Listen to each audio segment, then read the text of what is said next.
Adelante, adelante, pasad, coged sitio, relajaos. Ya sabéis cómo funciona esto. Bueno, para el apartado de hoy tenemos algo un poquillo más curioso. De hecho, no sé cómo quedará este vídeo. Sé cuándo lo empiezo a grabar, pero no sé cuándo lo terminaremos de grabar. Porque ya hemos terminado toda la parte teórica de este apartado, que al final no voy a considerar este apartado como lógica, sino que va a ser una introducción a la lógica.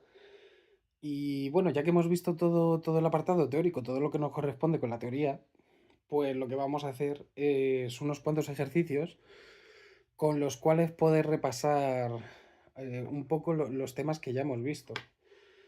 Bien, ahora, eh, esto no sé cómo se lo planteará a la gente.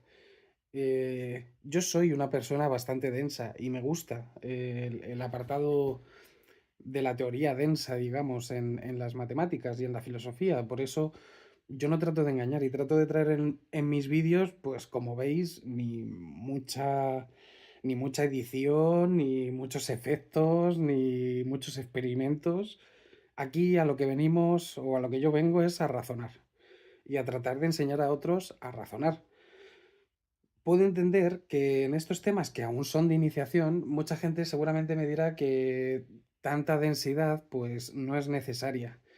Sin embargo, creo que es bueno que poco a poco vayamos introduciendo cierta terminología matemática, porque al final esto no, o sea, al final cuando lleguemos a la parte compleja, si al llegar a la parte compleja tenemos que introducir terminología, tenemos que introducir reflexiones y encima hablar de algo muy complejo, pues al final eso es una puta locura. Quiero decir, vamos a ir desarrollando poquito a poquito palabrejas, argumentos, formas de entender las cosas, eh, y ya poquito a poquito vamos a ir sentando ciertas bases con las cuales podremos afrontar más adelante asignaturas mucho más complejas que esta de manera más sencilla. Entonces, bueno, con respecto a este apartado de problemas, nunca... Yo no trato de que estos vídeos dependan del blog, ni que el blog que llevo dependa del vídeo. Pero, sin embargo, en este apartado de ejercicios me parecía que sería absurdo no aprovechar el hecho de que estoy utilizando estas dos herramientas. Quiero decir que para los que estéis viendo este vídeo, supongo que os dejaré por la descripción, por ahí abajo, todos los enunciados de los problemas. Todos los que, o sea, os dejaré todos los enunciados de los problemas, tanto los que yo haga como los que yo no haga, porque aquí en el vídeo no voy a hacer todos los apartados seguramente, o sea, a lo mejor de los ejercicios que yo considere los más complejos o complicados, quizás sí que en alguno me dedico a hacer todo el ejercicio entero, pero por lo general no vamos a hacer el ejercicio entero, siempre me voy a dedicar a los apartados a los que les puedo añadir alguna anotación. Ahora, si alguien que esté estudiando, por ejemplo, se me viene a la cabeza, quiere hacer el resto de apartados por su cuenta y quiere comprobar las soluciones, pues para eso voy a tener el blog. Dicho de otra manera, en este vídeo simplemente nos vamos a dedicar un poco al apartado de resolución de ejercicios y en el blog voy a dejar las soluciones, básicamente. Entonces, bueno, pues juraría que se me olvida algo por decir, pero bueno, con eso y poco más, vamos a ir pasando al primer ejercicio. Ya veréis. Bueno, como os he dicho, tenéis todos los enunciados en la descripción del vídeo y si queréis todo el resto de... y si queréis aún tener todas las soluciones, pues también os dejaré por la descripción del vídeo un enlace al blog para que podáis ver todos los vídeos más tranquilamente. El primer ejercicio en concreto nos pide reconocer cuáles de las siguientes oraciones son proposiciones. Entonces, bueno, este es un ejercicio muy típico, en mi opinión, casi más que ejemplo, o sea, más que ejercicio, es un ejemplo que de hecho de alguna manera ya hicimos en su momento en el vídeo que introducíamos un poco las proposiciones, ya no sé ni qué número es de la lista. Eh, Pero básicamente lo que tenemos que hacer para un ejercicio así es tener en mente nuestra definición de proposición, que es por lo que me viene un poco bien todos estos ejercicios para repasar lo que sea lo más importante de este tema. Y bueno, la definición de proposición no es que sea muy importante por el gran uso que vayamos a hacer de la definición de proposición a lo largo de la carrera de matemáticas, pero es algo que tenemos que tener muy claro, la definición de una proposición. Si os acordáis, cuando hablábamos de una proposición decíamos que una proposición era una oración sintácticamente correcta, semánticamente clara, eh, o semánticamente inconfundible, como lo queréis decir, eh, declarativa, es decir, tenía que afirmar algo de un sujeto. Entonces, de todos los ejemplos que tenéis en este ejercicio, he cogido estas dos parejas. He cogido la pareja del apartado A y el apartado E, y el apartado G y el apartado H. Todo el resto creo que son muy sencillas y que se puede ver bastante fácilmente por cada uno de vosotros cuáles son proposiciones y cuáles no. Así que ahí las tenéis para vosotros. Sin embargo, me interesa pararme un poco en estas, porque a veces aparecen y me ha ocurrido en varios libros.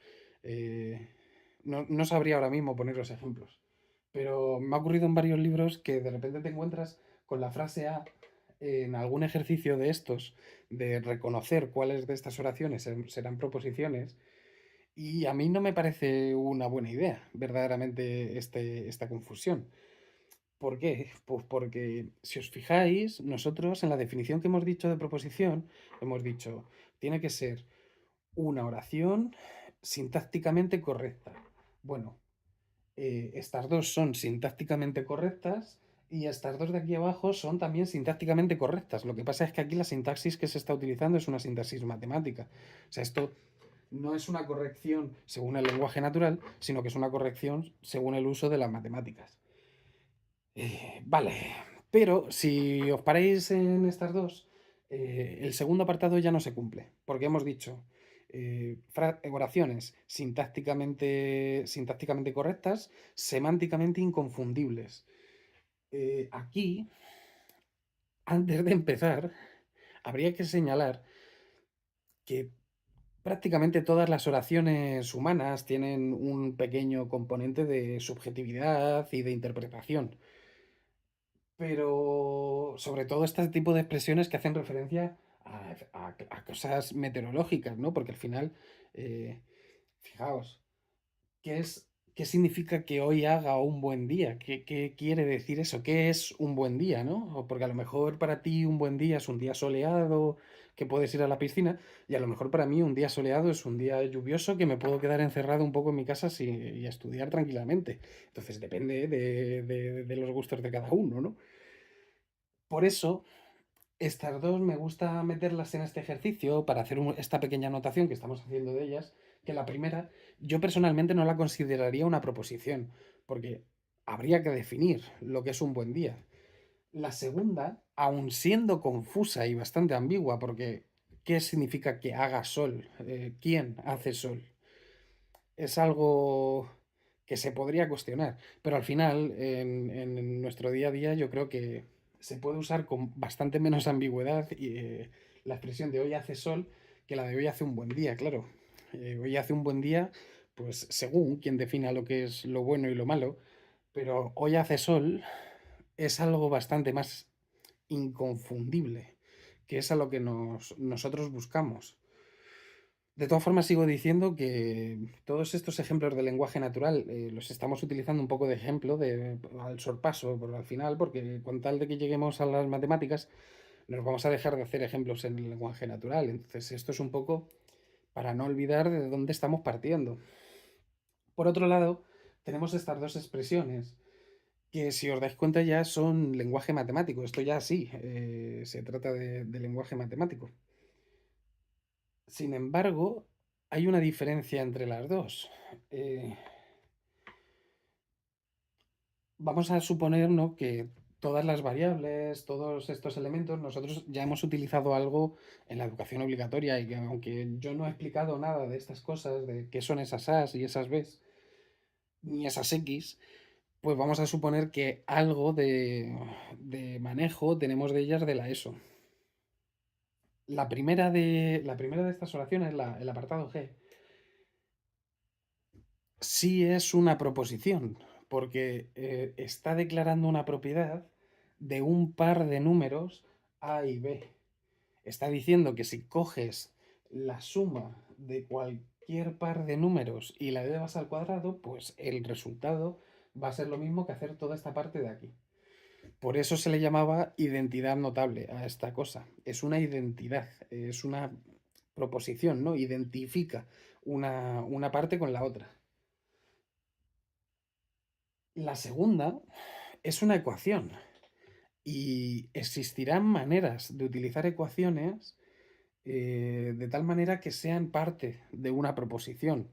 Es decir, incluiremos en algún momento ecuaciones como propiedades y al final terminaremos estudiando las ecuaciones como las propiedades algebraicas de algún objeto.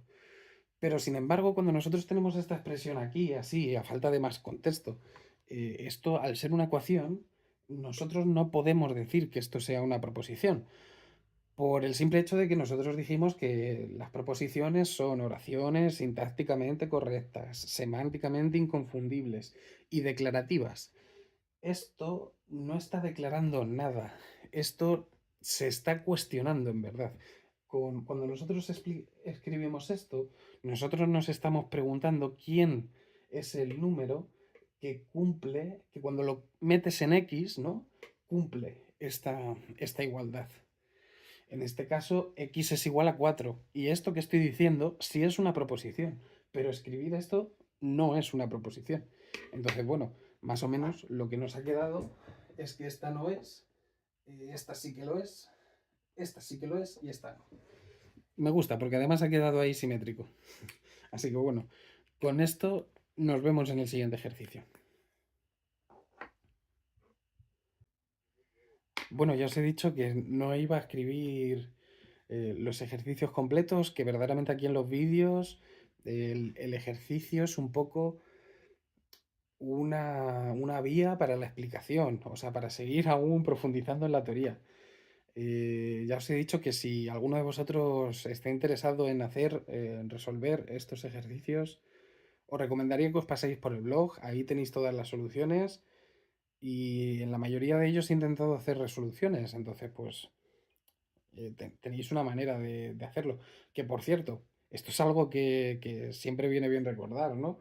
Eh, Ejercicios, yo los planteo de esta manera porque, a ver, siempre me han gustado los ejercicios que me dan las soluciones, pero con el tiempo sí que he reconocido ciertos momentos a lo largo de mis estudios en los que incluso sin querer uno llega a utilizar mal estos ejercicios que vienen acompañados de soluciones. Quiero decir, no nos podemos conformar con saber razonar desde esto hasta la solución, sino que verdaderamente somos nosotros los que deberíamos de hacer ese esfuerzo. Entonces, creo que es bueno que por un lado tengáis algún apartado resuelto, pero además creo que es bueno que tengáis algunos otros apartados sin resolver, pero que podáis ver cuál es la solución. El peligro de esto sería que vosotros empecéis a razonar, como os he dicho, para llegar de lo que se os da a la solución, como sabiendo a dónde tienes que llegar. Pero verdaderamente estaría bien que en muchas ocasiones os lancéis a hacer los ejercicios sin saber cuál va a ser la solución y si lo estáis haciendo bien o mal. Simplemente probad. Tirad de lo que sabéis ya de teoría, porque al final las matemáticas son como un juego de mesa. Si tú te sabes las reglas, esto está tirado, verdaderamente, ¿eh? Lo complicado no está en las matemáticas que nosotros vamos a estar haciendo de momento.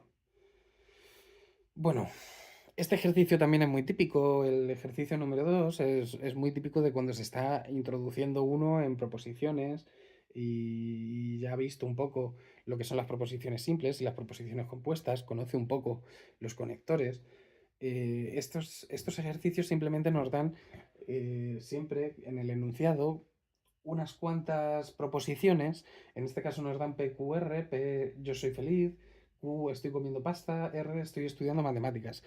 Son típicas frases bastante idiotas.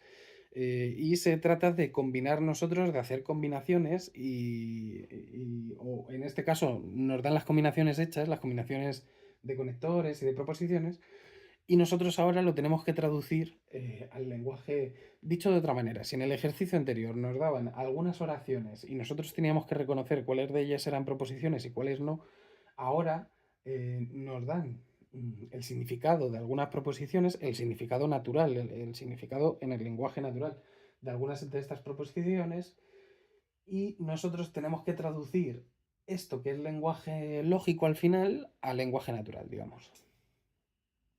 Entonces, bueno, eh, escribí esta del apartado C, y cuando he ido a escribir la del apartado D, la verdad es que teniéndolo escrito en el blog, sigo pensando que no deberíamos de gastar el tiempo del vídeo al final en estas cosas, ¿no? Entonces, bueno, simplemente, ¿cómo traducir estas cosas? Pues sería, al final, es sustituir y saber lo que significan un poco cada uno de los conectores. Ya dijimos que la disyunción se puede traducir como un o, que la conjunción que está aquí se puede traducir como un y, que, bueno, la negación se traduce como un no, efectivamente. Y fíjate que solo me he cogido dobles implicaciones, pero al final una doble implicación, hay muchas maneras de traducirlo, y la implicación también se puede hacer varios juegos de palabras para hacer implicaciones. De momento, fijaos en esta. Claro, si cogemos literalmente las proposiciones y las sustituimos, que esto ocurre mucho en las clases de primero, que al final el alumno, claro, como está de recién llegado, sustituye literalmente las expresiones. Entonces, claro, esto sería: estoy comiendo pasta o estoy estudiando matemáticas si, solo si, no soy feliz. Y sería una buena traducción, quiero decir, verdaderamente esa traducción ya intuitiva sería algo que serviría para completar el ejercicio. Sin embargo, he querido yo meteros aquí un uso del sí, solo sí, que se hace muy a menudo y que a veces no se introduce bien. Pero bueno, la expresión sigue siendo la misma. Como pasta o estudio matemáticas únicamente si no soy feliz, si no estoy feliz. Es decir, el doble condicional lo podemos sustituir por un únicamente sí. El únicamente sí es como la doble implicación. Porque yo hago esto únicamente cuando también estoy haciendo esto. Entonces, bueno, pues eso, una doble implicación. Por otro lado tenemos el apartado D, que de nuevo sería ir sustituyendo poco a poco. Pero verdaderamente, si os dais cuenta, sería: soy feliz y no estoy comiendo pasta únicamente cuando estoy comiendo pasta o estoy estudiando matemáticas. Esa sería la proposición. Como os dais cuenta, a veces traducir del lenguaje natural al lenguaje matemático es difícil. Nosotros hemos puesto algunos ejemplos del lenguaje natural que con lo que hemos visto del lenguaje matemático serían bastante difíciles, ¿no? Porque al final hemos dicho que toda la ambigüedad y todas estas cosas nosotros las rechazamos. Entonces, al final, si yo os doy una frase ambigua, pues esa no la podemos traducir a las matemáticas. Pero lo mismo ocurre al revés. Si partimos de frases lógicas y les tratamos de dar a veces un significado del lenguaje natural, se puede hacer en muchas ocasiones, pero veréis que la capacidad de construcción, del mismo modo, vamos a decirlo así, del mismo modo que nuestro lenguaje natural está muy dotado para la expresividad y para poder expresar cosas complicadas, aunque sea a través de la metáfora, a través de la poesía, a través de otras formas de expresión, el propio lenguaje corporal nos ayuda a transmitir ideas complejas. Mientras que el lenguaje natural está muy pensado en ese sentido, el lenguaje matemático nos permite hacer construcciones que en ocasiones ni siquiera se nos ocurrirían con el lenguaje natural. Es cierto que estas dos que yo he puesto están un poco escogidas para que sean raras, más que confusas, pero, pero si vais haciendo ejemplos y si os busquáis ejemplos en varios libros, más tarde o más temprano encontraréis alguna frase que cuando la tratéis de traducir de esto al lenguaje natural no tiene mucho sentido. Pero esto es normal. Esto es normal porque si vosotros recordáis, de momento aún estamos con lo que denominamos lenguajes de orden cero. Nosotros aún no nos está interesando el significado de las cosas, no nos está interesando que algo signifique verdad, que algo contenga verdad en el sentido significativo. Estamos estableciendo la diferencia entre continente y contenido. De momento nosotros estamos estudiando el continente y nosotros estamos estudiando la estructura. Como os he dicho, esta estructura lógica nosotros la podemos traducir de muchas maneras, la podemos traducir literalmente. Yo he acortado mucho. Yo he dicho aquí, como pasta o estudio matemáticas únicamente si no estoy feliz. Pues eso ya es una manera de acortar toda esta estructura lógica. Pero lo importante es que detrás de las palabras que utilizamos sigue estando esta estructura. A esto es a lo que se le llama, no le hemos dado una definición, pero a esto es a lo que se le llama la forma lógica de una expresión. Puede haber expresiones muy distintas que tengan la misma forma lógica. Y eso es lo que nosotros estudiamos en leyes lógicas. Cuando nosotros estudiábamos equivalencias, eran expresiones muy distintas entre ellas y que sin embargo son equivalentes a la hora de hacer una estructura. Entonces, bueno, pues eso os lo dejo para vosotros. Nos vemos en el ejercicio 3. El ejercicio 3, ya os he dicho que tenéis los enunciados por ahí abajo, por la transcripción, transcripción por la descripción del vídeo. Y desde luego en este no me quería parar a copiar mucho y ya veis que aún así me he tenido que parar un rato. Vosotros no lo veis, pero en verdad es como tengo esto un poco desorganizado y mi habitación no suele estar así colocada. Al final me lleva un poquito de rato tener que escribir aquí en la pizarra sin tener tanto hueco libre. Y se nota. Por eso prefiero hacer en este apartado de los vídeos simplemente unas pequeñas anotaciones. Y en concreto, pues bueno, en este ejercicio 3 yo creo que el apartado A es muy sencillo de traducir. Que por cierto, lo que nos pide el enunciado es que lo que nos pide el enunciado es que dándonos una frase, un enunciado, nosotros tenemos que traducir ese enunciado al lenguaje proposicional, digamos. Y bueno, eso es un poco lo que estamos haciendo. El apartado A y el apartado B creo que son muy sencillotes y creo que eso no habría ningún problema, por eso no los he cogido, aunque estos ejercicios me gustan mucho para esto de las explicaciones, porque de todos ellos se puede sacar algo siempre. Entonces, además, cuando volvamos a este apartado de lógica, porque de momento estamos haciendo una introducción a la lógica y más adelante haremos una pequeña profundización más axiomática en la lógica, pero me gusta además cuando estos ejercicios no solo se les añade, porque en los apartados que yo os he puesto todo se puede formalizar. Sin embargo, en ocasiones en algunos libros son tan graciosos que nos ponen frases que se pueden formalizar como lenguaje proposicional y frases que no se pueden formalizar como lenguaje proposicional o que son paradójicas. Por ejemplo, está la famosa paradoja de Epimenides. A veces en algunos ejercicios nos piden formalizar la paradoja de Epimenides, ¿no? La de esta frase es falsa. La suya es con un griego, ¿no? Pero es la típica oración de esta frase es falsa. Bueno, pues si mi frase es verdadera, entonces mi frase es falsa. Contradicción. Y si mi frase es falsa, entonces como esta frase es falsa, lo que yo he dicho es verdadero. También es una contradicción. Eh, Todo este tipo de proposiciones no se pueden formalizar a la lógica proposicional de una manera clara, pero la manera en la que se nos puede hacer la jugarreta, digamos, en estos ejercicios es como en el apartado C y en el apartado D, introduciendo mucho texto o empezando a meter apartados matemáticos, que es por lo que hago el apartado D. Entonces, bueno, me centro en el apartado C, simplemente porque si veis ahí el enunciado, tiene mucho texto. Entonces, sé que hay muchos alumnos a los que esto ya les echa mucho para atrás, el hecho de tener mucho texto en un ejercicio.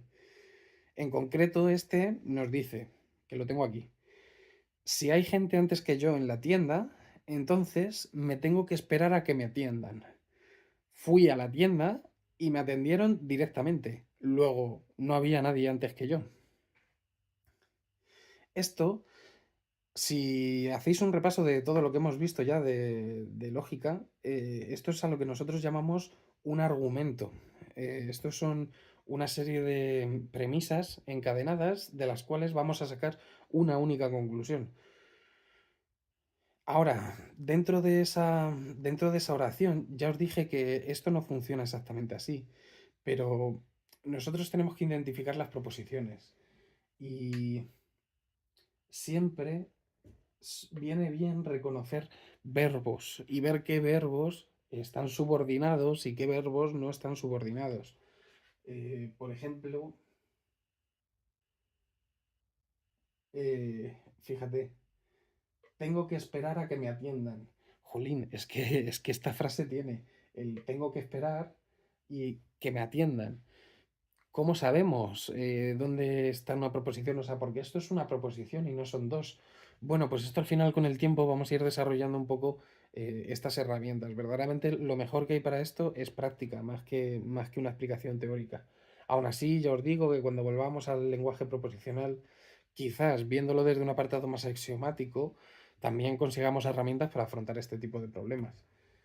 Sin embargo, bueno, pues en la frase que yo os he dicho, yo reconozco P y Q. P es hay gente antes que yo en la tienda y Q tengo que esperar a que me atiendan. Entonces, la frase que nos han dado la podríamos traducir, ese argumento que hemos hecho lo podríamos traducir con esta expresión. Si hay gente antes que yo en la tienda, entonces tengo que esperar a que me atiendan a mí. Pero además, yo he ido a la tienda y no he tenido que esperar a que me atiendan, me han atendido directamente. Entonces, la conclusión que podemos sacar es que no hay gente antes que yo en la tienda. Todos estos ejercicios, más adelante haremos uno porque me gustan mucho todos estos ejercicios de conclusiones lógicas, me flipan, en verdad. Entonces, bueno, me flipaban. Ahora, a día de hoy son como rutinarios. Pero yo recuerdo del apartado de lógica que los ejercicios así, rollo detectives y todas estas cosas, me molaban bastante y haremos alguno. Por otro lado, otra manera de complicar este tipo de ejercicios es metiéndonos expresiones matemáticas. Por ejemplo, en el apartado de, tengo aquí puesto, la gráfica de la función f de x igual a x cuadrado menos 4x más 3 corta al eje de abscisas en los puntos x igual a 1 y x igual a 3, luego el vértice debe de estar en x igual a 2. Esto es muy... Perdón por el golpe, es que me he emocionado. Esto es muy interesante, verdaderamente, porque con esto vamos a poder ver que sabiendo lenguaje proposicional ya vamos a poder reducir mucho las matemáticas. Por ejemplo, aquí no tenemos por qué entender la mayoría de cosas que he dicho y fijaos que muchas cosas sí que se ven en la ESO, pero no tenemos por qué estar al día de lo que es una gráfica de la función, ni tener idea de cómo será la gráfica de la función f de x igual a x cuadrado menos 4x más 3 y no saber qué significa que la gráfica corte al eje de abscisas en los puntos x. No sé si me explico, o sea, todas estas cosas no tenemos por qué saberlas. Entonces, muchas veces esto nos ocurrirá y cualquier persona en matemáticas yo creo que alguna vez le ha ocurrido que, yo qué sé, que se distrae viendo algo por la ventana y cuando vuelve a clase ya de repente no se entera, han cambiado de tema, han explicado algo y ahora han pasado a un segundo tema y ya no te enteras del resto de la clase, pero al final cuando no te enteras de nada, todavía al menos puedes hacer un juego de lógica y puedes ver si al menos lo que está haciendo el profesor está estructurado lógicamente. Quiero decir, me estoy esforzando un poco en estos ejercicios en tratar de dejar claro que no es lo mismo entender la lógica como algo que se predica, que es lo que veremos más adelante, sino que estamos viendo la lógica simplemente como una estructura en la construcción de frases. Nada más. Simplemente estamos viendo que las estructuras sean correctas. Si la estructura no es correcta, entonces da igual lo que digas, porque será una contradicción, será algo absurdo, será muchas cosas, será falaz. Pero